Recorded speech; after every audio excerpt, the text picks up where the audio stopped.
Good afternoon to all of you. Welcome back again. So let's continue our discussion. Aspirant हम लोग जो है वो बात कर रहे थे चंबा में, है ना। चंबा में हम लोग वैलीज की बात कर रहे हैं और अभी तक हम लोगों ने चंबा वैली जो है कल हमने कंप्लीट किया और उसके साथ साथ हमने पांगी वैली के बारे में बात की थी। ठीक है। और पांगी वैली में हम लोगों ने कुछ एक जो साइड वैलीज हैं जैसे कुमार, परमार, इसके बारे में हम लोगों ने देखा। देन कुमार परमार के बाद अगर आप देखेंगे तो सुरल, ठीक है, हुडन, इस तरह की जो वैलीज हैं उनके बारे में हमने बात की थी। ठीक है। आज हम इसी को कंटिन्यू करेंगे और जानेंगे चंबा में और कौन कौन सी महत्वपूर्ण घाटियां हैं। तो आपने क्या करना है, आपने एक again note to scale map जो है वो मेरे साथ ड्रॉ करना है चंबा का। ठीक है। और आपने किया ही होगा कल, तो उसी में आपने क्या करना है, ऐड ऑन करनी है चीजें। ठीक है। चलिए, दिस इज चंबा और ये भरमौर नामक स्थान आ गया। यहाँ पे हम लोगों ने चंबा देखा था एंड ये हमारे पास पांगी आ गया और पांगी में अगर आप देखेंगे तो यहाँ पे आपको मिलेगा किलर। ठीक है। अब चंबा में माउंटेन रेंजेस की भी हमने बात की थी जिसमें मैंने आपको बताया था this is the Pir Panjal ranges. यहाँ से अगर आप देखेंगे तो धौलाधार जाएंगी और इन रीजन से अगर आप देखेंगे तो हाथी धार जो है वो जाती थी। ये इतना तो हमने कल ड्रॉ कर लिया था। अब यहाँ पे ध्यान से सुनिए मेरी बात, ये है भरमौर वाले रीजन। अब भरमौर की जब आप बात करते हैं तो भरमौर में आप लोगों ने ना मणिमहेश सुना होगा। ठीक है, मणिमहेश यात्रा जो होती है, इस भरमौर वाले रीजन में आपको एक घाटी देखने को मिलती है। इस घाटी को कहते हैं मंकी वैली। ठीक है, मंकी वैली इसको कहते हैं, हिंदी में इसको बंदर कहते हैं, बंदर घाटी। ठीक, बंदर घाटी के नाम से जो है इसको जाना जाता है भी। अब देखो ध्यान से सुनो मेरी बात को, ये जो मंकी वैली है, ठीक है, अब क्यों इसको मंकी वैली कहते हैं उसकी भी चर्चा कर लेते हैं। कहाँ है ये आपको मिलेगी भरमौर में, पहली तो बात। ठीक है, भरमौर में जो है ये आप लोगों को देखने को मिलती है। और जब आप लोग भरमौर की तरफ जाइए, देयर इज अ प्लेस यहाँ पे, मान लीजिए दिस इज भरमौर। ठीक है, फिर आता है आपका हडसर। ठीक है, हडसर के बाद जब आप जाएंगे तो there is a place known as, इसको यहाँ पे there is a waterfall, waterfall भी है यहाँ पे एक ठीक है। हडसर जब हम जाते हैं तो हडसर के बाद ना there is a place, place आता है कि यहाँ पे जब हम बात करते हैं तो धनचो, धनचो। ठीक है, there is a place known as the Dhancho. ठीक है, धनचो से ऊपर जब आप जाएंगे, मान लीजिए दिस इज द मणिमहेश। ठीक है, ये एक तरह से यात्रा चलती है। तो भरमौर से हडसर तक जो है आप गाड़ी में जा सकते हैं, उसके बाद ये पद यात्रा स्टार्ट हो जाती है। और इसी के स्थान पे ये जो धनचो नामक स्थान है, ये धनचो इज द हॉल्टिंग प्लेस। यानी कि जब आप मणिमहेश की यात्रा पे जाएंगे तो सबसे पहले ठहरते जो है, रुकते हैं, वो धनचो में रुक जाते हैं लोग। धनचो के बाद और मणिमहेश के बीच में अगर आप देखेंगे तो यहाँ पे पार्वती कुंड आ जाता है, इस साइड अगर जाएंगे तो कमल कुंड उसको कहते हैं। धनचो से जब आप जाते हैं, धनचो वाटरफॉल है, याद रखना है, आगे हम वाटरफॉल्स में बात करेंगे, इस नाम को याद रखिएगा। यहां से देर इज अ प्लेस जहां पे हमें क्रॉल करके चलना पड़ता है। बाबू मेरे को पानी दे दो। ठीक है, तो हम लोगों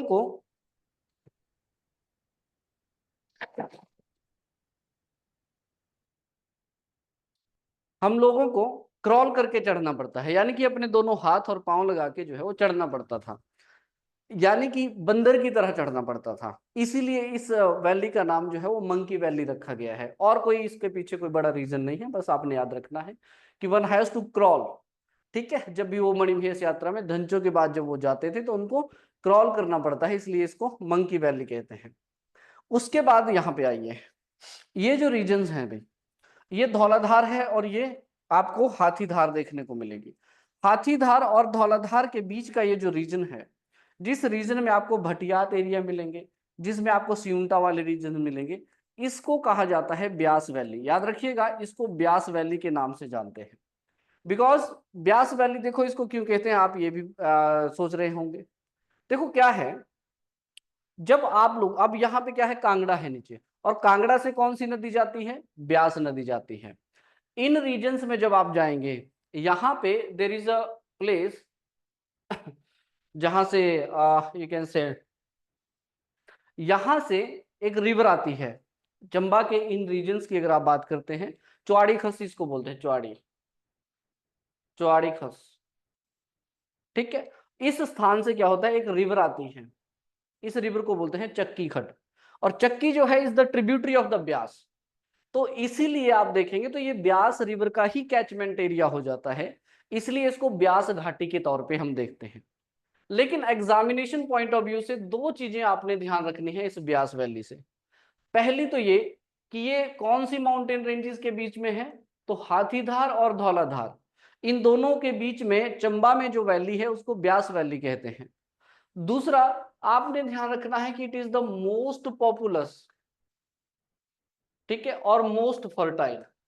ये दोनों चीजें आपने ध्यान में रखनी है, यानी कि सबसे ज्यादा आबादी और सबसे ज्यादा फर्टाइल उपजाऊ जो घाटी है चंबा की, उसको हम लोग यहाँ पे ब्यास वैली कहते हैं। याद रखिएगा इस ब्यास वैली के बारे में। ठीक है, तो कल हमने पांगी वैली के बारे में देखा था, देन चंबा वैली के बारे में हम लोगों ने जाना। ठीक है, चंबा वैली जो है इसके बारे में हम लोगों ने जाना। और उसके साथ साथ अगर आप देखेंगे तो यहाँ पे पांगी में अलग अलग हमने देखी थी, परमार कुमार, देन हुडन, देन सुरल, इस तरह का। तो ये सारी घाटियां कहाँ पे हैं, all the valleys are located in the Chamba region. तो चंबा में जो है आप लोगों ने यहाँ पे क्या करना है, इन घाटियों के बारे में जानना है। ठीक है, यहां तक क्लियर है सभी को, यस और नो? फिर हम आगे चलते हैं, अगली जो नेक्स्ट हमारी डिस्ट्रिक्ट रहेगी उस डिस्ट्रिक्ट की हम लोग यहाँ पे बात करेंगे जी। चलो बहुत बढ़िया, बहुत बढ़िया, बेहतरीन। चलिए तो अब हम बात करते हैं नेक्स्ट इंपॉर्टेंट डिस्ट्रिक्ट की, कांगड़ा। चंबा के बाद हम देख लेते हैं Kangra. The second important we have Kangra.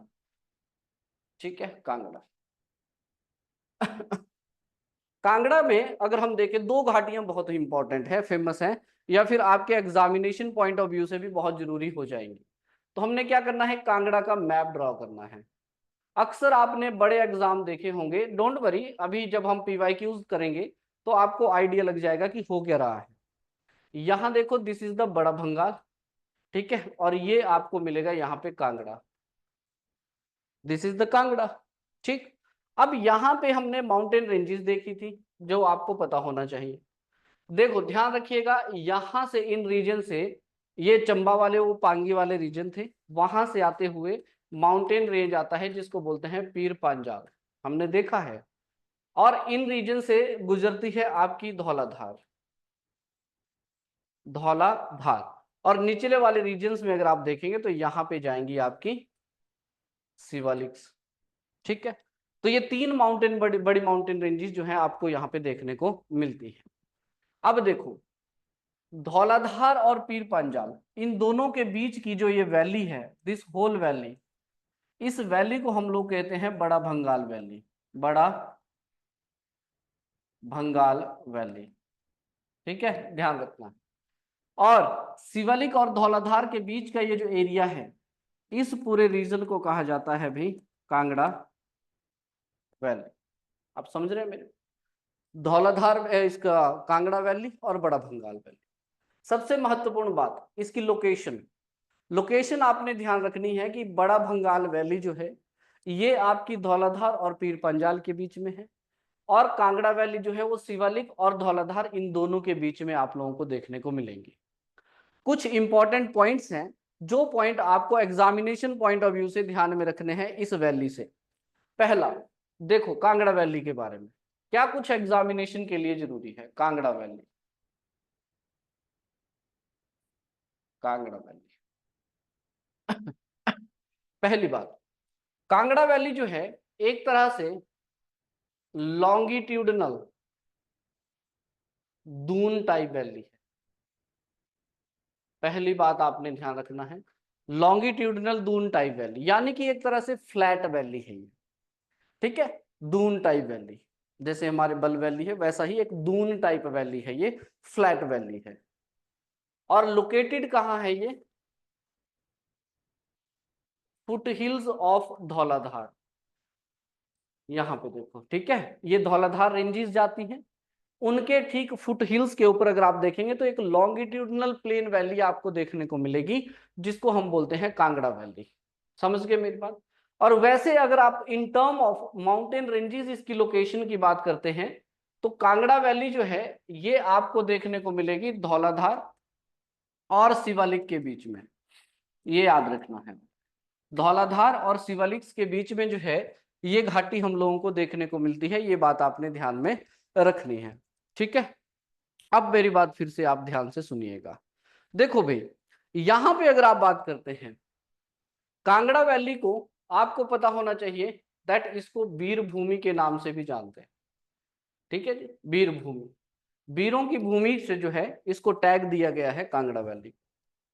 आपको पता है दैट कांगड़ा वैली जो है ना ये बहुत ब्यूटीफुल वैली है भी, it is one of the most beautiful valley of the Himachal Pradesh, because जब आप कांगड़ा की तरफ जाएंगे, एग्जाम्पल के तौर पे जैसे यार आप देखते हैं ना पालमपुर हो गया, ठीक है नहीं, पालमपुर है एंड ऑल, वो जो सारे एरियाज हैं, उन एरियाज के साथ आप देखेंगे तो सीधा सामने आपको धौलाधार रेंजेस जो हैं वो देखने को मिलते हैं, वो सारा का सारा क्या है, कांगड़ा वैली है, ठीक है। तो ब्यूटीफुल वैली है, अगर ये ब्यूटीफुल वैली है तो यहाँ पे आप देखेंगे बहुत सारे बड़े बड़े स्कॉलर्स आ चुके हैं, बहुत बड़े स्कॉलर्स रहे हैं।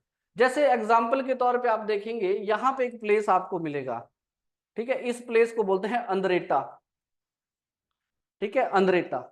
अंद्रेटा में अगर आप देखेंगे, हाँ जी बिल्कुल, बिकॉज ऑफ द धौलाधार, क्योंकि सामने धौलाधार है और इसके फुट हिल्स में आपको ये लॉन्गिट्यूडनल दून टाइप वैली मिलेगी, फर्टाइल वैली है बिल्कुल, और इसलिए यहाँ पे बहुत सारे स्कॉलर्स आएंगे, यहाँ का क्लाइमेट भी बहुत अच्छा था। जैसे अंद्रेटा, अंद्रेटा में आपने देखा होगा सोबा सिंह, बिल्कुल आपने जैसे बताया है ना, तो सोबा सिंह की आर्ट गैलरी आपको मिली, तो सोबा सिंह यहाँ पे आए। निकोलस रोयरी की अगर आप बात करें, नोरा रिचर्ड की, माफ कीजिएगा, नोरा रिचर्ड की अगर आप बात करेंगे तो नोरा रिचर्ड जो है यहाँ पे आ चुके हैं। तो ऐसे ही करके दो एक इंपॉर्टेंट पर्सनालिटीज हैं, दो इंपॉर्टेंट पर्सनालिटी हैं जिन्होंने इस कांगड़ा वैली की ब्यूटी को एक्सप्लेन किया हुआ है, या उसके बारे में कुछ एक कमेंट्री उन्होंने की है। यानी कि आप बोलेंगे तो यस, कांगड़ा वैली जो है इसके लिए कुछ एक लोगों ने कमेंट पेश किए हैं, जिनमें से सबसे पहले आते हैं जीसी बार्नस, जीसी बार्नस भी इनको कहते हैं, जीसी बार्नस है ये। जीसी बार्नस जो है स्टूडेंट्स, इनके बारे में भी आपने ध्यान में रखना है। जीसी बार्नस कौन थे देखो, he was the second deputy commissioner of the Kangra. बिल्कुल, हुआ क्या देखो, थोड़ी सी कहानी बता देता, व्हाट हैपेंस। 1846 की ये बात है, जब यहाँ पे आपको पता होना चाहिए एक ट्रीटी ऑफ लाहौर हुआ था, ठीक है, 9 मार्च 1846 को। इस दिन क्या हुआ कि जो पंजाब के एरियाज थे, यानी कि पंजाब में रंजीत सिंह जो थे उनके पास जो एरिया हुआ करते थे, हालांकि ये फर्स्ट एंग्लो वॉर की बात हो रही है तो उस टाइम रंजीत सिंह तो रहे नहीं थे, लेकिन जो सिखों के पास जो ये एरियाज थे सारे के सारे, वो सारे एरियाज जो थे वो ब्रिटिशर्स के कंट्रोल में आ गए थे। इस ट्रीटी के बाद फर्स्ट एंग्लो गोरखा वॉर हुआ था, उसका result, first Anglo Sikh war हुआ था, उसका रिजल्ट ये निकला कि एक ट्रीटी हुई 9 मार्च 1847 को, ट्रीटी ऑफ लाहौर। उसके अंतर्गत जो कांगड़ा है, यानी कि जो पंजाब के पास एरिया थे, Kangra, Kullu, Lahaul Spiti, they all areas actually, Chamba हो गया, ये सारे के सारे रीजन किसके पास थे, पंजाब के पास थे। तो इस ट्रीटी के बाद वो पंजाब के एरिया आगे किसके पास, ब्रिटिशर्स के पास। ब्रिटिशर्स ने क्या किया, इस इतने बड़े एरिया को एडमिनिस्टर करने के लिए इन सबको मर्ज कर दिया। मर्ज करने के बाद इन्होंने एक डिस्ट्रिक्ट बनाई, अलग से एक डिस्ट्रिक्ट बनाई, कांगड़ा। इस कांगड़ा डिस्ट्रिक्ट में अगर आप देखेंगे तो कुल्लू, लाहौल स्पीति, ये सारे रीजन जो हैं वो आपको देखने को मिलते थे, ठीक है। और कुछ एरिया अगर आप देखेंगे तो यस, जैसे दसुआ वाले रीजन थे या फिर लखनपुर वाले थे, वो कश्मीर को चले गए थे, ठीक है। लेकिन कांगड़ा जो है ये बड़ा डिस्ट्रिक्ट बन गया। इस डिस्ट्रिक्ट को एडमिनिस्टर करने के लिए ब्रिटिशर्स ने क्या किया, एक डेप्टी कमिश्नर यहाँ पे अपॉइंट किया, और डेप्टी कमिश्नर जो थे वहां पे जब बने थे वो थे जीसी बार्नस, तो सेकंड जो बने थे वो थे जीसी बार्नस। तो जीसी बार्नस ने जो है यहाँ पे बहुत समय व्यतीत किया है। तो उन्होंने इस कांगड़ा की ब्यूटी को देख के देखो क्या कमेंट किया, उन्होंने बोला students that there is no scenery in my opinion, no scenery in my opinion that present such a delightful contrast. ठीक है, यानी कि there is no scenery in my opinion that present such a sublime and delightful contrast. यानी कि मेरी नजर में मुझे ऐसा कोई एरिया नहीं मिल रहा है जो इस तरह की खूबसूरती का विरोधाभास करता हो, इस तरह की ब्यूटी जो है वो दिखाता हो। No scenery in my opinion that present such a sublime and delightful contrast, ये आपने ध्यान रखना है। तो किसने कहा? जीसी बार्टस ने। ऐसे ही अगर आप देखेंगे तो एक और पर्सन थे जिनका नाम था डॉक्टर महिंदर सिंह रिंधावा।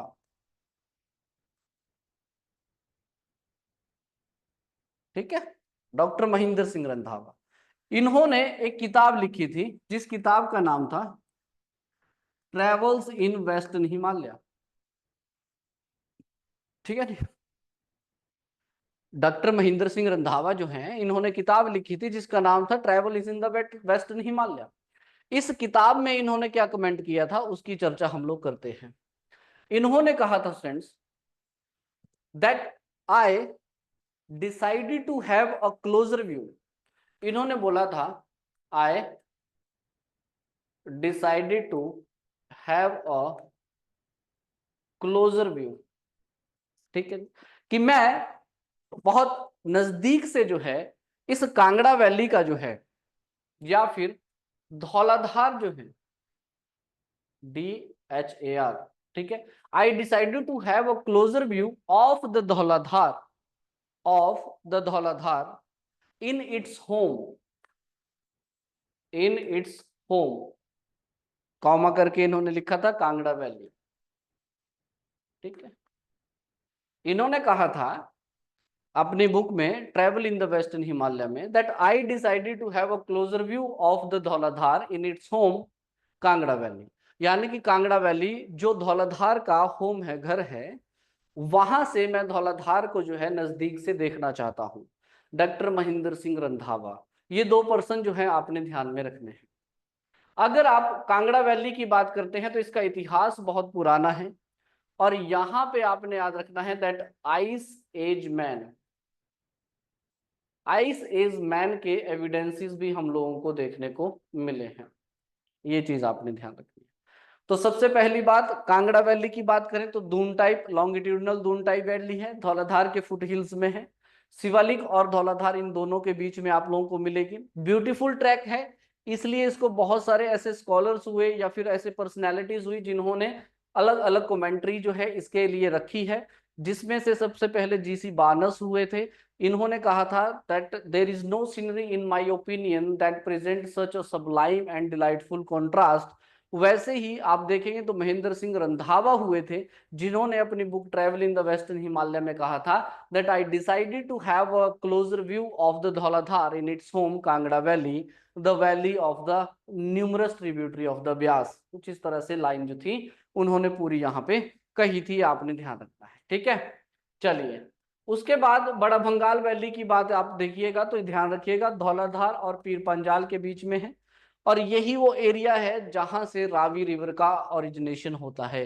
यानी कि इस बड़ा भंगाल वाले रीजन से जो है रावी रिवर का ओरिजिनेशन होता है, ये आपने ध्यान में रखना है। ठीक है जी, क्लियर है यहां तक?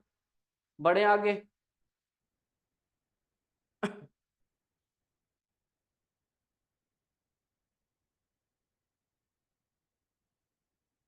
चलो,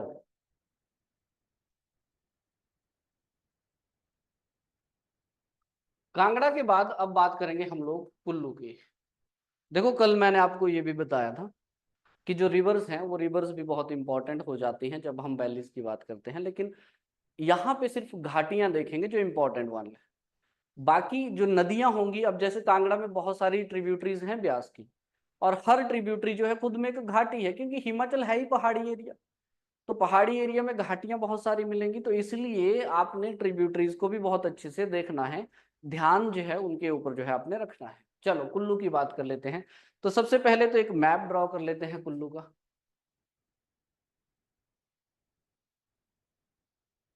बनाने हैं आपने, जितना मैप बनाएंगे उतना भी आपके लिए सही रहेगा।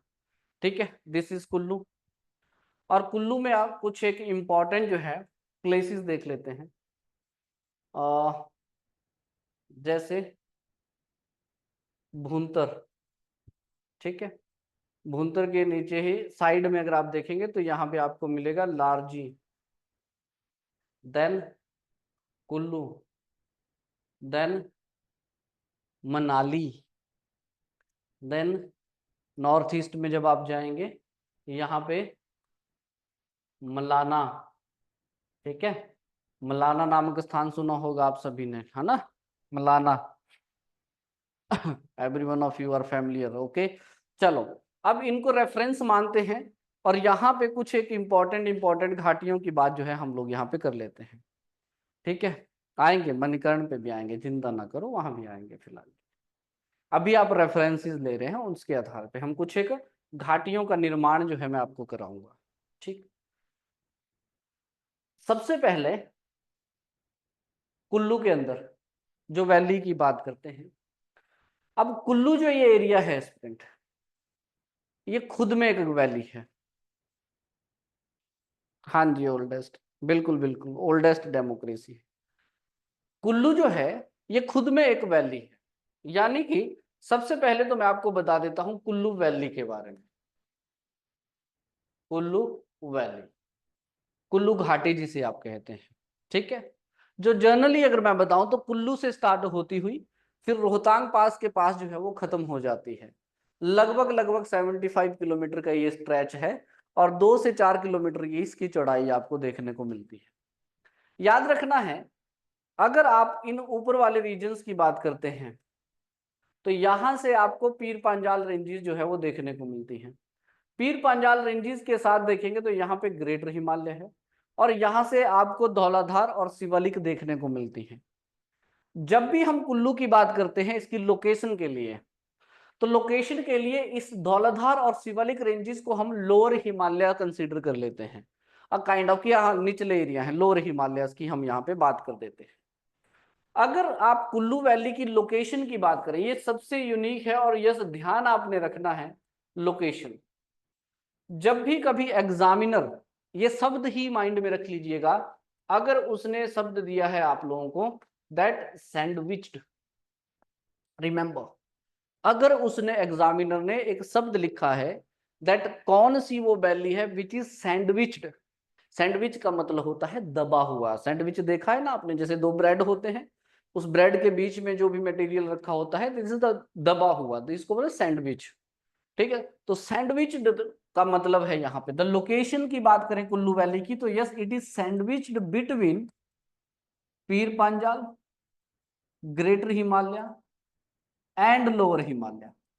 ये कहता है कि ये जो कुल्लू घाटी है, ये अगर हम देखेंगे तो इस लोअर हिमालय, पीर पांजाल और इस ग्रेटर हिमालय, इन तीनों माउंटेन रेंजेस के बीच में एक दबा हुआ एक एरिया है जिसको हम लोग कुल्लू वैली के तौर पे देखते हैं। यानी कि sandwiched between the Pir Panjal, the greater Himalaya and the lower Himalayas, ये आपने ध्यान में रखना है। दूसरा, अब कुल्लू वैली से जो है आपने कौन कौन से इंपॉर्टेंट पॉइंट जो है वो याद रखने हैं। अगर मैं इस कुल्लू वैली की लेंथ की बात करूं तो लगभग लगभग 75 किलोमीटर जो है वो बताई जाती है कि 75 किलोमीटर लंबी जो है ये आपको मिलेगी। और इस वैली का जो एंड है वो हो जाता है रोहतांग पास के पास। ठीक है, रोहतांग पास के पास जो है इसका एंड हम लोगों को देखने को मिलता है। अब इस वैली में अगर आप देखेंगे तो बहुत सारे अगर आप देखेंगे बहुत सारे इंपॉर्टेंट प्लेसेस मिलते हैं, जैसे मनाली है, नगर है, कुल्लू है, ऐसे बहुत सारे एरिया मिलेंगे। उनमें से ये जो कुल्लू है, याद रखिएगा, ये 1200 मीटर की हाइट पे है। ठीक है, कुल्लू जो है ये बना लीजिएगा आप लोग भी यहाँ पे, मैं एक बार फैक्ट चेक कर लेता हूँ, हाँ बिल्कुल 12 किलोमीटर है, हाँ जी बिल्कुल। ठीक है, ये आपने थोड़ा सा ध्यान में रखना है। ठीक है जी, कुल्लू। उसके बाद आपने ध्यान रखना है कुल्लू वैली जो है इसको कहा जाता है, किसी जमाने में एक ये बहुत बड़ी लेक हुआ करती थी। Once it was a vast lake. ठीक है, एक बहुत बड़ा झील जो है वो ये हुआ करता था। ये भी आप लोगों ने थोड़ा सा ध्यान में रखना है कुल्लू के बारे में, ठीक है। बाकी प्लेसेस तो यार आपने सुने ही होते हैं। जैसे अच्छा कुछ प्लेसेस मैं बता देता हूँ आप लोगों को, जैसे नेहरू कुंड, याद रखना है नेहरू कुंड। तो नेहरू कुंड अगर आपने सुना है तो अच्छी बात है, नहीं सुना है तो ध्यान रखिएगा कुल्लू में है। तो नेहरू कुंड आपसे पूछा जा सकता है, ठीक है। बाकी मनाली है, नगर है, कुल्लू है, सुल्तानपुर है, जगत सुख है, ये एरियाज तो आपने सुने होते हैं, है ना। ये एरिया आपने देखे होते हैं, ठीक है। तो ये सारे के सारे एरिया आपको इस घाटी में देखने को मिलते हैं। चलो उसके बाद बढ़ते हैं। देन कुल्लू के बाद अब दूसरी घाटी की बात कर लेते हैं यहां। वो है हमारे पास ये मलाना, ठीक है। यानी कि ये जो मलाना वाले जो रीजन है स्टूडेंट्स, ये भी एक तरह से घाटी है, और इसको हम लोग बोलते हैं मलाना वैली। ठीक है, मलाना वैली। आई होप आपने कुल्लू के बारे में ये लिख लिया है सारा। चलो मलाना वैली, ठीक है। मलाना वैली के बारे में क्या क्या कुछ चीजें आपने ध्यान में रखनी है। पहले मलाना वैली जो है फ्रेंड्स, मलाना वैली को क्या कहा जाता है? ओल्डेस्ट डेमोक्रेसी, ठीक है जी। ओल्डेस्ट डेमोक्रेसी जो यहाँ पे हिना जी ने बताया। ओल्डेस्ट डेमोक्रेसी इसलिए इसको कहते हैं, देखो मलाना के जो लोग हैं उनके अगर आप ओरिजिनेशन की बात करें तो यहाँ पे दो तरह से वो लोग खुद को कंसीडर करते हैं। एक, ये जोड़ते हैं खुद को यहाँ पे जमदागिनी ऋषि से, जामलू देवता, जो कि यहाँ के चीफ डाइटी भी है। दूसरे, ये लोग जोड़ते हैं खुद को सिकंदर के साथ, अलेक्जेंडर का नाम आपने सुना होगा, तो सिकंदर के साथ जो है ये लोग खुद को यहाँ पे जोड़ते हैं, ठीक है। तो हुआ क्या, जब सिकंदर यहाँ पे आया था तो कहते हैं कि ब्यास के किनारे तक वो पहुंच गया था पंजाब वाले रीजन्स में। तो उसकी जो सेना थी, कुछ एक सेना वापिस हो गई और कुछ एक सेना जो है वो मलाना की तरफ जो थी वो निकल गई। वो लोग वहां पे सेटल्ड है, वही लोग वहां पे आज भी रहते हैं। इसलिए इसको डेमोक्रेसी, उनका अपना रूल है, उनके अपने इस तरह से पार्लियामेंट है, इसलिए इसको ओल्डेस्ट डेमोक्रेसी के तौर पे भी देखा जाता है। मलाना की अगर बात करते हैं तो इसकी डायरेक्शन आपने याद रखना है। याद रखिएगा नॉर्थ ईस्ट ऑफ कुल्लू जो है, ये आपने ध्यान में रखना है कि कुल्लू के नॉर्थ ईस्ट में आपको ये देखने को मिलता है। और समुद्र तल से इसकी हाइट जो है वो 3029 मीटर है। ये एक एक फैक्ट आपने ध्यान रखना है। ओल्डेस्ट डेमोक्रेसी है नॉर्थ ईस्ट ऑफ कुल्लू, और 3029 जो है इसकी हाइट है। मलाना के लिए एक और बात आपने ध्यान रखनी है, वो क्या है? वो ये है कि मलाना जो है स्टूडेंट्स यहाँ पे ओल्डेस्ट, यस, नॉर्थ ईस्ट हो गया, और 3029 डेमोक्रेसी इसका हो गया, हाइट हो गया। और मलाना वैली के बारे में अगर हम देखें, ओके, मलाना के जो लोग हैं उनके द्वारा एक लैंग्वेज बोली जाती है जिसको बोलते हैं कनाशी लैंग्वेज। कनाशी, या फिर इसको राकश लैंग्वेज भी कहते हैं, ठीक है जी। कनाशी या फिर राकश लैंग्वेज। दूसरा, अगर आप यहाँ पे देखेंगे तो चीफ डाइटी के तौर पे जो है ये लोग मानते हैं जामलू देवता को, ठीक है। जामलू देवता कौन है? जमदागिनी ऋषि। जमदागिनी ऋषि को ही जामलू देवता यहाँ पे कहते हैं, मलाना, ठीक है। देन उसके बाद अगर आप देखेंगे यहाँ पे मलाना के लोग जो है एक डाइस गेम खेलते हैं। इनकी भी एक डाइस गेम है, जैसे हमारी लूडो टाइप में होती थी। इसको कहा जाता है पांजी, पांजी। देन यहीं पे ऐड करना है आपने कि जो मलाना वैली है उसका अपना पार्लियामेंट है, याद रखिएगा, पार्लियामेंट ऑफ मलाना, ठीक है। इस पार्लियामेंट में अपर हाउस भी है और इसमें लोअर हाउस भी है, ठीक है।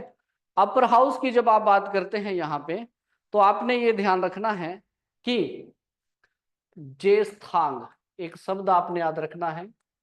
जेस्थांग जो है ये अपर हाउस के लिए होता है, और कानिस्थांग जो है ये शब्द यूज होता है लोअर हाउस के लिए।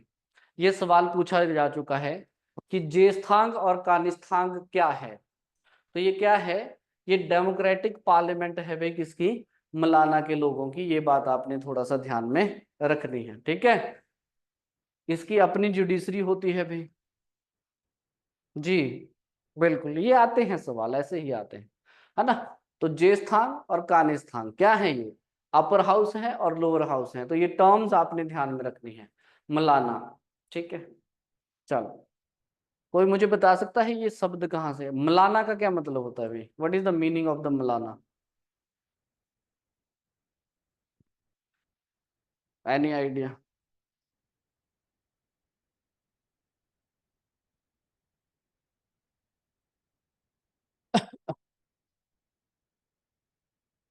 याद रख, आपने लेमैन लैंग्वेज में बोला है कभी कि यार जैसे ना, there is a something A and there is something B, इन दोनों को आपस में क्या कर दो, मिला दो। मिला दो का मतलब क्या होता है, टू ज्वाइन, यस और no, to join. Malana, Malana शब्द जो है वो मिलन से आया हुआ है, ठीक है। मिलाना यानी कि किसके साथ, अब मिलाना है तो किसके साथ मिलाना है इन लोगों को, इन लोगों को मिलाना कहाँ है, देखो अब ध्यान से मेरी बात सुनिएगा। ये जो जमदागिनी ऋषि है ना, जामलू देवता, he is the chief deity of the Malana, ठीक है। ये स्वर्ग से भी होके आए हैं, ये कहानी बताऊंगा मैं कभी आपको। लेकिन फिलहाल के लिए ये समझो कि जब ये इस एरिया में आए थे, मलाना वाले रीजन में, यहाँ पे ना एक राक्षस रहा करता था, आ, दानू, दानू नाम था उस राक्षस का, ठीक है। तो दानू का राज चलता था यहाँ पे, ये मैं उस जमाने की बात कर रहा हूँ, ऋषि मुनियों के जमाने की बात कर रहा हूँ मैं। तो उसका राज यहाँ पे चलता था, तो वो क्या करता था ना, लोगों को बड़ा परेशान करता था। तो सभी ने फिर जामदागिनी ऋषि से रिक्वेस्ट किया कि भाई हमें छुटकारा दिलाओ इससे, ये इसने परेशान कर दिया है हम लोगों को। तो उन्होंने बोला कि चलो ठीक है। तो कहते हैं कि दानू और जामलू के बीच में एक युद्ध हुआ, जिस युद्ध में दानू की हार हुई।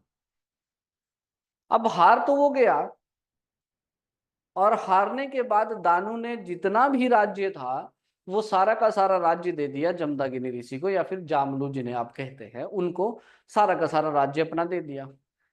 लेकिन उनसे एक रिक्वेस्ट उसने किया, तो दानू से पूछा गया, हाँ जी बोलो भाई क्या मांगते हो। तो उन्होंने बोला कि मालिक देखो बात ये है कि आप तो अब इस पे राज कर लेंगे, अब जैसे आप मुझे मार देंगे तो उसके बाद मेरा अस्तित्व ही नहीं रहेगा यहाँ पे। यानी कि लोगों को कैसे पता रहेगा कि यार किसी जमाने में एक मैं भी यहाँ पे राज करता था, कैसे पता चलेगा। तो उन्होंने बोला चलो मांगो क्या मांगते हो। उन्होंने कहा कि मालिक ऐसा करो, बाकी तो आप कुछ नहीं कर सकते, लेकिन हाँ इतना जरूर कर दीजिए कि जो लैंग्वेज हम लोग यहाँ पे बोलते हैं, राक्षस ने बोला था ये, कि जो भाषा मेरे द्वारा बोली जाती है वही भाषा जो है ये लोग आगे चल के बोले, ऐसा आशीर्वाद दे दो। तो कहते हैं कि जामलू ने जो है फिर ऐसा कुछ आशीर्वाद जो था वो दे दिया कि जा, जो लैंग्वेज तू बोलता है वही लैंग्वेज, उसी भाषा में जो है ये लोग जो है बात करेंगे। तो क्या हुआ, इसलिए तो राकश लैंग्वेज बोला गया उसको। तो हुआ ये कि मान लीजिए दिस इज द कुल्लू और दिस इज द मिलाना। अब इस रीजन्स में होता क्या था कि इस लोग, इस यहाँ की लैंग्वेज अलग थी, यहाँ की लैंग्वेज अलग थी, ठीक है। तो यहाँ के लोगों के द्वारा जो है वो यहाँ पे किया गया कि इस एरिया को भी क्या करो, इन रीजन्स के साथ मिला दो। इसी से ये शब्द बना मलाना। क्योंकि यहाँ की क्या थे, इस ये जो लैंग्वेज थी ना, इस लैंग्वेज को आउटसाइड मलानीज जो थे वो नहीं समझ पाते थे, सिर्फ मलाना के ही लोग अंडरस्टैंड कर सकते थे कि क्या भाषा है, क्या लैंग्वेज है। तो उसी अंडरस्टैंडिंग को डेवलप करने के लिए, या फिर इन लोगों को अलग जो आउटसाइड एरियाज थे उन एरियाज के साथ ज्वाइन करने के लिए, फिर उस ज्वाइन से ही एक नाम उभर के आया, कहते हैं उसी को बोला जाता है मलाना, ठीक है जी। तो ये शब्द बनता है मलाना, मिलाना इन्होंने बोला होगा, फिर बाद में वो मलाना बन गया। समझ गए कहां से आया ये नाम, तो ये ध्यान में आपने रखना है, ठीक है जी।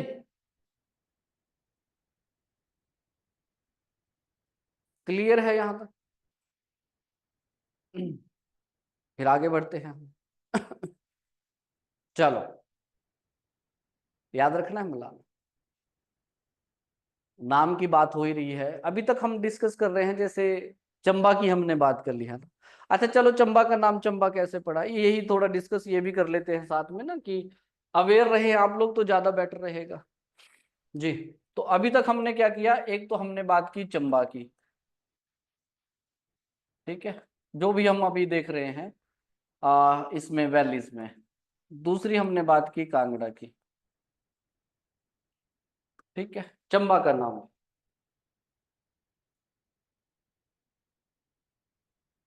Any idea? आप ना मुझसे बात भी कर सकते हैं माइक के थ्रू।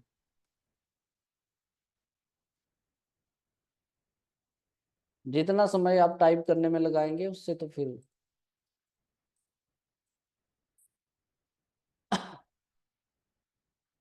चंपा चंपावती, ठीक है, चलो।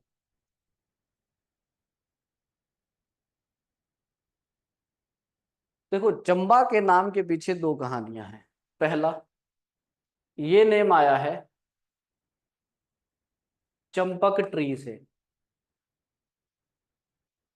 ठीक है, चंपक पे बहुत सारे पेड़ हुआ करते थे यहाँ पे, उन्हीं से ये नाम आया है चंबा। बाद में चंपा चंबा चंबा इस तरह से हुआ, ठीक है। लेकिन मोस्ट ऑथेंटिक जो माना जाता है, वो माना जाता है ये नाम आया है चंपावती से। चंपावती, चंपावती कौन थी? ये थी डॉटर ऑफ साहिल वर्मन, राजा साहिल वर्मन, सुना ही होगा आपने राजा साहिल वर्मन। इन्होंने ही चंबा की फाउंडेशन रखी है, ठीक है, इन्होंने ही बनाया है चंबा। इनकी बेटी का नाम था चंपावती, ठीक है। तो हुआ क्या, एक बार ये राजा जा रहे थे, राजा, अगर साहिल वर्मन की बात करें ना तो यहाँ बहुत बढ़िया याद आ गया, ठीक है। तो ये चीजें ध्यान में रखनी होती है ना। तो ये राजा हमेशा वियोग में रहता था, बेचारा दुखी। देखो, चाहे राजा ही हो, दुख तो हर इंसान को है जीवन में, इसलिए इनकी कहानियों से ना थोड़ा हमें सीख भी लेना चाहिए कि जो जीवन में दिया गया है भगवान के द्वारा ना, उसको, उसका आदर ही करें हमेशा ना, उसका एक धन्यवाद करें कि प्रभु आपने सब कुछ दिया है अच्छे से, और अच्छे से ही चलता रहे ऐसे। क्योंकि राजा होके भी परेशान है ये इंसान, क्यों परेशान है भाई? संतानें नहीं हो रही हैं, क्या करें, है ना।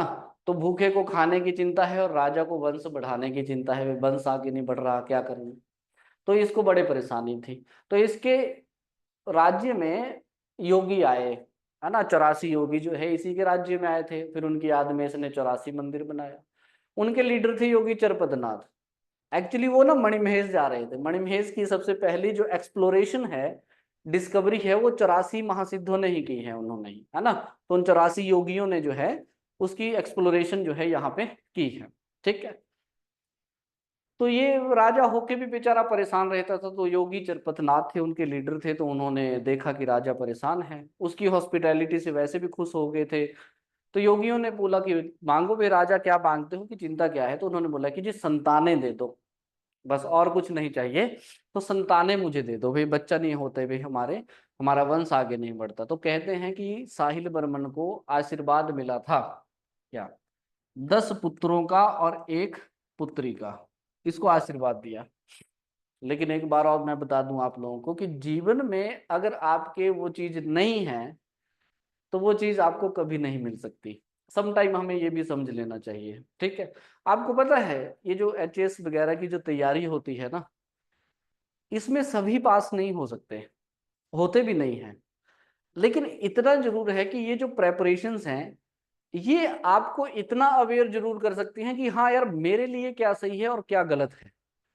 इतनी अवेयरनेस जो है आपको इन बड़ी तैयारियों से हो जाती है। अदरवाइज तो 90% जनता हमेशा इसी कंफ्यूजन में रहती है कि यार, मेरे जीवन का मतलब क्या है। मतलब अगर मुझे कुछ बनना है या कुछ करना है, अभी मैं आपको बता दूं तो मैं गारंटी के साथ आपको बोल सकता हूं कि 90% जो हमारी जनता है, हम लोग, हमें सिर्फ रोजगार चाहिए।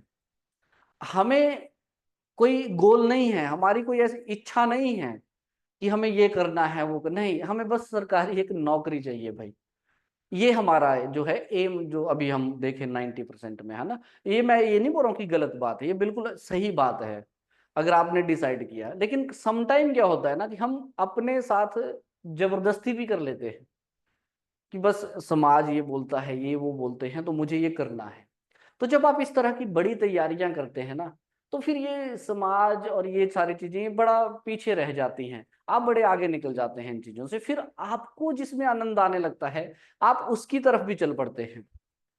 तो इसलिए ये बड़ी तैयारियां जो हैं बड़ा आपको एक एक ना डाउन टू अर्थ इंसान बना देती है। और दूसरा, फिर मैं आपको जो बता रहा था कि देखो जीवन में ये जरूरी है। मैं आपको बता दूं ये सारी चीजें दैट हर बार ना कंटेंट पढ़ना ही सही नहीं है। मैं आपको आज एक कहानी बताऊंगा, उस कहानी के माध्यम से बहुत कुछ सीख आप लोगों को जो है यहाँ पे मिलेगी। जी बिल्कुल, जीने का मकसद सिखा देती है आपको ये जो प्रेपरेशन होती है ना। आप सही गलत जो है वो आंकने लग जाते हैं इससे। और सम टाइम क्या होता है ना, एक बोलते हैं कि अगर आपके जीवन में कुछ लिखा है, ठीक है जी, अगर आपकी लाइफ में कुछ है, तो जैसे बोलते हैं ना पूरी कायनात उसको आपसे मिलाने में लग जाती है। ये ऐसा भी होता है सम टाइम। अगर यार सही है तो गलत भी है, भगवान है तो फिर अगर भगवान है ही, तो जीवन के लिए ये सार भी है कि आपकी किस्मत हो भी सकती है, नहीं भी हो सकती है।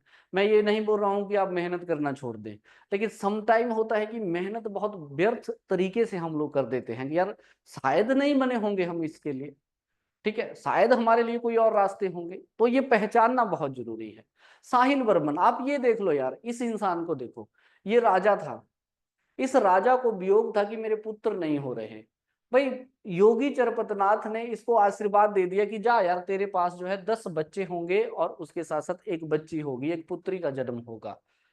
उसी पुत्री के नाम पे इसने चंबा का नाम रख दिया। लेकिन आपको पता है इस साहिल वर्मन ने ना एक मंदिर बनाया है, जिस मंदिर को बोलते हैं लक्ष्मी नारायण मंदिर। ठीक है जी, बिल्कुल करती है, लक्ष्मी नारायण मंदिर। लक्ष्मी नारायण मंदिर आप सबने सुना होगा चंबा के अंदर। आपको पता है उसकी जो मूर्ति है, लक्ष्मी नारायण विष्णु है, ठीक है, उसकी जो मूर्ति है वो मूर्ति मार्बल की बनी हुई है, मार्बल। ठीक है, आप देखो कितना खुश इंसान है ये, 10 बच्चे हैं, एक पुत्री है, राजा है, राजपाट चला हुआ है, और क्या चाहिए। लेकिन अगर आप यहाँ पे देखेंगे, अगर आप यहाँ पे देखेंगे तो इस मार्बल की मूर्ति के लिए विंध्या जो माउंटेन्स हैं, विंध्यन माउंटेन्स आपने सुना होगा, वहां से मार्बल लाना था, क्योंकि इसकी इच्छा थी कि मैंने मूर्ति मार्बल की बनानी है। इसने क्या किया, सुनो मेरी बात, इसने अपने 9 पुत्रों को भेजा कि जाओ, ये तो भगवान का शुक्र है, अब देखो इनका कैसे अंत हो रहा है। इसने अपने 9 पुत्रों को भेजा कि जाओ और मार्बल का पीस लेके आओ, भाई मुझे मूर्ति बनानी है।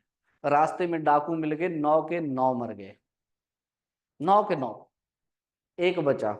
वो भी किस्मत थी कि चलो एक बच गया बेचारा, वो फिर बाद में राजा बना था। आप पढ़ेंगे साहिल वर्मन के बाद there is a king known as the Yugankar Varman, तो युगांकर इसका बेटा था। यहाँ पे अगर आप देखेंगे दैट एक पुत्री चंपावती, आपको पता है चंबा में there is a temple known as the Champavati mandir है ये, ठीक है जी, चंपावती। तो चंपावती जो थी ना, काफी रिलीजियस सेंटिमेंट की लड़की थी ये भी, ठीक है, जैसे होते हैं ना आध्यात्मिक, तो ऐसी आध्यात्मिक बच्ची थी ये। तो एक साधु थे, एक गुरु थे, उनसे शिक्षा लेने के लिए ये जाती थी। अब पिता तो पिता ही होता है, और पिताजी को शक हो गया कि यार कुछ गड़बड़ ना हो जाए। तो एक बार इसके पिताजी इसके पीछे पीछे चल लिए कि मैं, हो जाता है, र्यूमर्स फैलते हैं ना, जैसे गांव में आपको सुना होगा, एक कोई भी गड़बड़ हो जाती है कहानी तो र्यूमर फैल जाता है इसने ये किया, और गलत बातें तो फिर आपको पता ही है, जैसे धुआं चलता है वैसे चलती हैं। तो एक र्यूमर सा फैल गया, और साहिल बर्मन जो है वो पीछे पीछे हो लिए। और उन्होंने उस एरिया में जब वो गए तो उन्होंने ना तलवार अपनी निकाल ली। तो जैसे ही उसने तलवार निकाली तो चंपावती अदृश्य हो गई। देखा, नहीं है सुख संतान का तो नहीं है, क्या करे इंसान। तो यहाँ पे अदृश्य हो गई वो, ठीक है। और आकाशवाणी उसको हुई कि पिताजी आपको मेरे ऊपर जो है ना वो भरोसा करना चाहिए था, मैं ऐसी लड़की नहीं थी। तो अगर आपको इसका प्रायश्चित करना है तो आपको एक मंदिर बनाना पड़ेगा, इसलिए चंपावती मंदिर बनाया गया है। ठीक है जी, जी बिल्कुल। जी, गड़बड़ तो बड़ी है, हाँ बस वही वही, है ना। तो अगर आप देखें तो फिर क्या हुआ, वही बात है। तो चंपावती भी अदृश्य होगी। आप देख लो यार, इस इंसान ने, आपको पता है चंबा टाउन बनाया है इस इंसान ने, चंबा टाउन। तो चंबा टाउन नहीं, वो नहीं आई वापिस में, ठीक है जी। वो तो ऐसे अदृश्य ही हो गई। यार सी है सब नेचुरल पावर, ऐसे तो ना उसको पूजा जाता। चंपावती मंदिर है भाई वहां पे, ठीक है। इसकी पत्नी को देख लो, नैना देवी। करना पड़ा सेक्रीफाइस की नहीं करना पड़ा, सुनी है कहानी आपने। चंबा टाउन की जब यहाँ पे स्थापना की गई थी तो उस समय पे चंबा में पानी नहीं आता था। तो पानी के लिए जो था एक नहर निकाली गई, उस नहर में पानी ही नहीं आ रहा था। तो एक ब्राह्मण ने कहा कि भाई किसी को सेक्रीफाइस करना पड़ेगा। राजा ने बोला यार बचा ही कौन है सेक्रीफाइस करने को। तो रानी ने बोला कि मैं ही कर देती हूँ। तो उसको जिंदा दफनाया गया था बलोटा नामक स्थान पे, वहीं पे तो है ना सूही मेला जहाँ पे होता है, सुना है आप लोगों ने। हाँ तो बस ये है ना, सूही मेला होता है वहां पे। तो किसने सेक्रीफाइस किया? रानी ने। तो मतलब राजा होके भी सुख नहीं थे इस इंसान को। तो हम लोगों को समटाइम सीख भी लेना चाहिए इन चीजों से। और कहते हैं कि अगर आपके जीवन में हाँ जी, बस बस वही, बस ये पढ़ा है ना हमने कि सर वहां पे सिर्फ बच्चे और औरतें ही आती हैं, वहां पे सीकरी डांस होता है, इस महीने में होता है। सीख भी तो लो कि देखो कितने सेक्रीफाइस करने पड़े इस इंसान को, साहिल वर्मन, राजा होके भी। तो हमें सीखना चाहिए, ठीक है। और एक कहानी आज मैं सुनाता हूँ, चलो आप लोगों को ध्यान से सुनना। कहते हैं कि अगर आपके जीवन में सच में कुछ लिखा है, यानी कि जैसे मान लीजिए आपने सोचा है कि यार मैंने ये काम करना है, मुझे कुछ ऐसा बनना है। तो अगर मान लीजिए आपके जीवन में वो चीज लिखी है, तो उस चीज को कोई भी नहीं टाल सकता। एक कहानी सुनाता। एक बार एक इंसान जो था एक साधु के पास चला गया, और साधु को उसने ललकार सा दिया। हो जाता है कभी संतों के मुंह से ना ऐसी वाणी निकल जाती है कि वो सत्य भी हो जाती है। तो वो इंसान उस साधु को बोलने लगा कि यार क्या साधु आप, मतलब ऐसे धर्म कर्म की बातें आप करते रहते हो, ऐसे ज्ञान देते रहते हो हम लोगों को, कहाँ है तुम्हारा भगवान? जाओ मैं आज आपके भगवान को ललकारता हूं कि अगर सच में भगवान है तो आज मुझे, जाओ मैं खाना नहीं खाऊंगा, अगर तुम्हारे भगवान ने मुझे खाना खिला दिया तो मैं मान लूंगा कि भगवान है। साधु के मुंह से भी निकल गया कि जा, अगर तो तेरी किस्मत में आज खाना लिखा होगा तो कैसे भी करके आज तुझे खाना मिलेगा। तो दोनों में चैलेंज सा हो गया कि यार ये तो बड़ी बात हो गई। लेकिन यहां से सीखना है आपने कि समटाइम जो जीवन में है वो मिलेगा ही मिलेगा, और जो नहीं है उसको पाया तो जरूर जा सकता है, लेकिन समटाइम हम व्यर्थ में भी अपनी परिश्रम ना करें तो ज्यादा बेहतर रहता है। हमें अपने जीवन को सीखना चाहिए। तो वो घर आ गया, और घर आने के बाद जो है उसने घर वालों के सामने ऐलान कर दिया जी। ऐलान उसने किया कि आज कोई भी खाना नहीं बनाएगा, क्योंकि मैं खाना नहीं खाऊंगा और मैं साधु को ललकार के आ गया हूं। तो घर वालों ने बोला यार तूने नहीं खाना, हमने तो खाना है भाई। तो हमें कौन सा क्यों ललकार रहे हैं, हमने तो कुछ ऐसा गलत नहीं किया है, तो हम तो खाएंगे। तो उसने बोल दिया कि मेरे लिए मत बनाना, मैं तो नहीं खाऊंगा। तो उसने बोला ठीक है, घर वालों ने भी ठीक है भाई कोई बात नहीं। अब वो लेट गया, सो गया। वो नींद भी ना आए, धीरे धीरे भूख भी लगने लगी। घर में खाना बनने लगा तो खाने की खुशबू भी आने लगी। तो वो इंसान घर से भाग गया, बाहर चला गया कि अगर मैं यहाँ रहा तो ऐसा ना हो, क्योंकि अब जिद आ गई थी ना कि मुझे हराना है बस इसको। तो उसने बोला कि यार मैं घर से चला जाता हूँ तो बेहतर रहेगा, ताकि बाहर जाऊं। अब उस जमाने में ना डाकू लुटेरे बहुत चले रहते थे। तो ऐसे ही वो थोड़ा सा जंगल की तरफ जा रहा, तो जंगल में जाते जाते सामने देखा, तो सामने उसके सामने एक टिफिन पड़ा हुआ था, खाने से भरा हुआ ताजा खाना जो था उसमें रखा था। ताजा खाना था बिल्कुल, धुआं उसमें से चल रहा था। अब वो डाकुओं का इलाका था तो इसलिए कोई रख के भाग गया होगा डाकू के डर से। अब वो खाना देख रहा है ऐसे, और उसको लग रहा है कि यार खाना तो बड़ा स्वादिष्ट है, क्या करूं, खाऊं या ना खाऊं। तो उसको लगा कि नहीं यार, मैंने तो प्रतिज्ञा ली है तो आज तो खाना मैंने नहीं खाना। तो इतने में क्या हुआ कि घोड़े चलने की आवाजें आई, और डाकू जो थे वो यहाँ पे आ गए। अब ये क्या हुआ, उस खाने को छोड़ के वो झाड़ियों में भाग गया, वहां पे झाड़ियों में छुप गया। तो डाकू जैसे ही गुजर रहे थे तो उन्होंने देखा कि यार गर्म खाना पड़ा हुआ है सामने। तो उसमें से एक डाकू उतरा, उसने बोला चलो यार खाना खाते हैं, दावत उड़ाते हैं, तो क्यों ना फिर मजा लेते हैं, फिर आगे चलते हैं। तो हुआ ये कि उसमें से एक डाकू ने बोला कि भाई खाना देख ले, गर्म है, और अगर गर्म खाना है तो जिसने ये रखा है वो भी कहीं आसपास ही होगा। तो उसने क्या किया, तो डाकुओं ने जब ढूंढा तो झाड़ियों में से वो बंदा मिल गया उनको, और उस बंदे को उन्होंने पकड़ लिया कि भाई बता, ये खाना तूने यहाँ पे क्यों छोड़ा है। तो उसने बोला कि मालिक ये खाना मेरा नहीं है, जब मैं यहाँ आया था तब भी ये यहीं पड़ा था, लेकिन मेरा ये खाना नहीं है। तो उसमें से, अब डाकुओं ने तो खाना था, तो उसमें से एक डाकू ने कहा कि नहीं, ये इंसान झूठ बोल रहा है, जरूर इसकी कोई चाल है और इस खाने में इसने जहर मिलाया है। तो ऐसा करो, पहले इसको पकड़ो, पहले इस इंसान को ये खाना खिलाओ, अगर इसको कुछ नहीं हुआ तो तब हम इस खाने को खाएंगे। तो उनमें से दो डाकुओं ने उसको पकड़ा और इस इंसान को वो खाना खिलाया।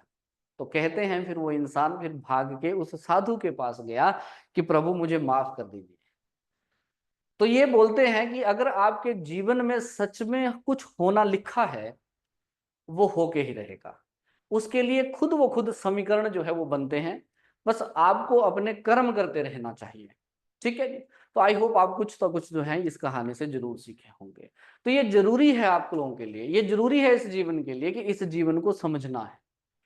आप लोगों को क्या अच्छा लगता है वो आपने करना है, ठीक है, और कर्म अपना करना है, फल की इच्छा नहीं। ये गीता खुद कह चुकी है कि कर्म करना है, फल की इच्छा देखो, क्योंकि बी इन प्रेजेंट ऑलवेज, जितना आप वर्तमान में रहेंगे उतना ही आपका भविष्य अच्छा होगा।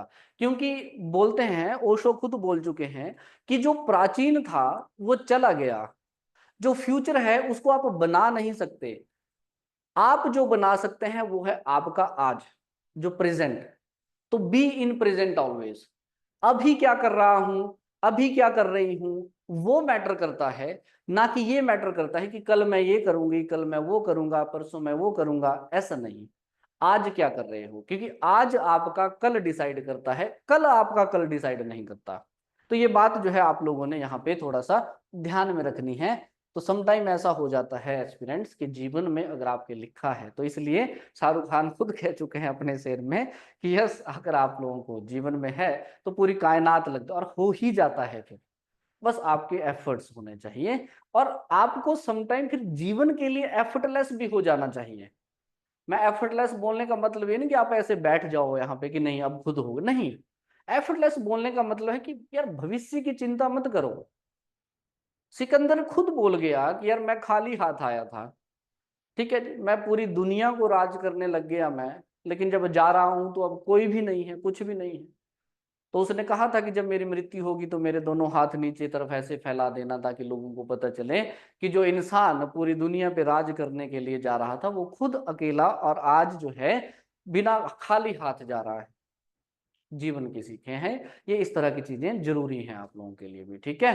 तो ये आप लोगों ने ध्यान में रखना है। तो यस, साहिल बर्मन बहुत कुछ सिखा जाते हैं, हम लोग बहुत कुछ सिखा जाते हैं, इनसे भी हम लोगों को जो है वो सीखना चाहिए, ठीक है।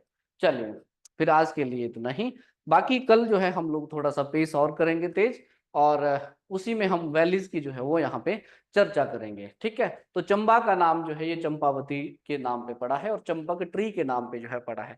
समटाइम हो जाता है कि अब बोलते बोलते, ठीक है, पहले तो मैं ऑलरेडी अपोलोजाइज हूँ आप सभी से कि सब कभी कभी ना कंटेंट के बीच में ऐसी चीजें आ जाती हैं, और इन चीजों को बताना भी आप लोगों के लिए जरूरी है। बिकॉज एक अध्यापक का मेरा एक मॉरल कर्तव्य ये भी है कि मैं आप लोगों को कंटेंट के साथ साथ एक अच्छा इंसान भी बनाऊं, ठीक है।